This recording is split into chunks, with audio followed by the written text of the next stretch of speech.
Hello, we are Lisa and Rob Fraser Binns. We're based in Scotland and we're a family of 4. We are also foster carers.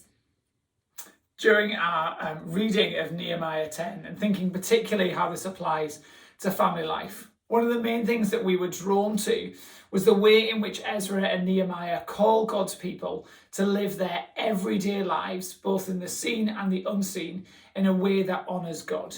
Particularly in the unseen, that maybe the public and the world around them would not notice as much. How they tithe, how they take part in the regular rhythm of Sabbath, the decisions they make about who they date and marry and what effect that would have on their household. But also, interestingly, this isn't just about the individual. It isn't about the big names that are listed at the beginning of this chapter. But actually, it's also them declaring that their sons and their daughters, their wives, their servants, all of the people in their households are going to be following and living by God's rule and God's way. And it's this that has seen the rebuilding of the walls of Jerusalem. And it's also, we wonder and have been thinking about, if it's this that will see the rebuilding of God's kingdom here in the places that we have been called to live and to work and serve.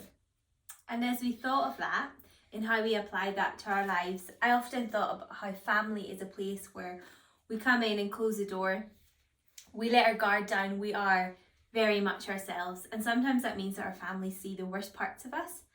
And it's great to have that safe space. But it also means, I think, that we are called to live in a way that is really honouring to God, in a way that is a real witness to those around us that we share our dinner table with, that we have to battle with for a shower in the morning. It's so important that we, although the things on the outside in the world as we live for God are really clear and a really bright light to those we work with, we go to school with and study with, that the people that we live with and are actually the most ourselves with, we are really honouring to God when we live with them. And in that, we are really positive leaders in family life. So we want to encourage you to pray for the families of our nations, especially following this pandemic. Many of our families have found themselves spending more and more time with each other, maybe than they've ever done before. So we're going to ask you to pray for those families, for family life in general, that it would be secure, that it would be solid, that people would be communicating well in those spaces.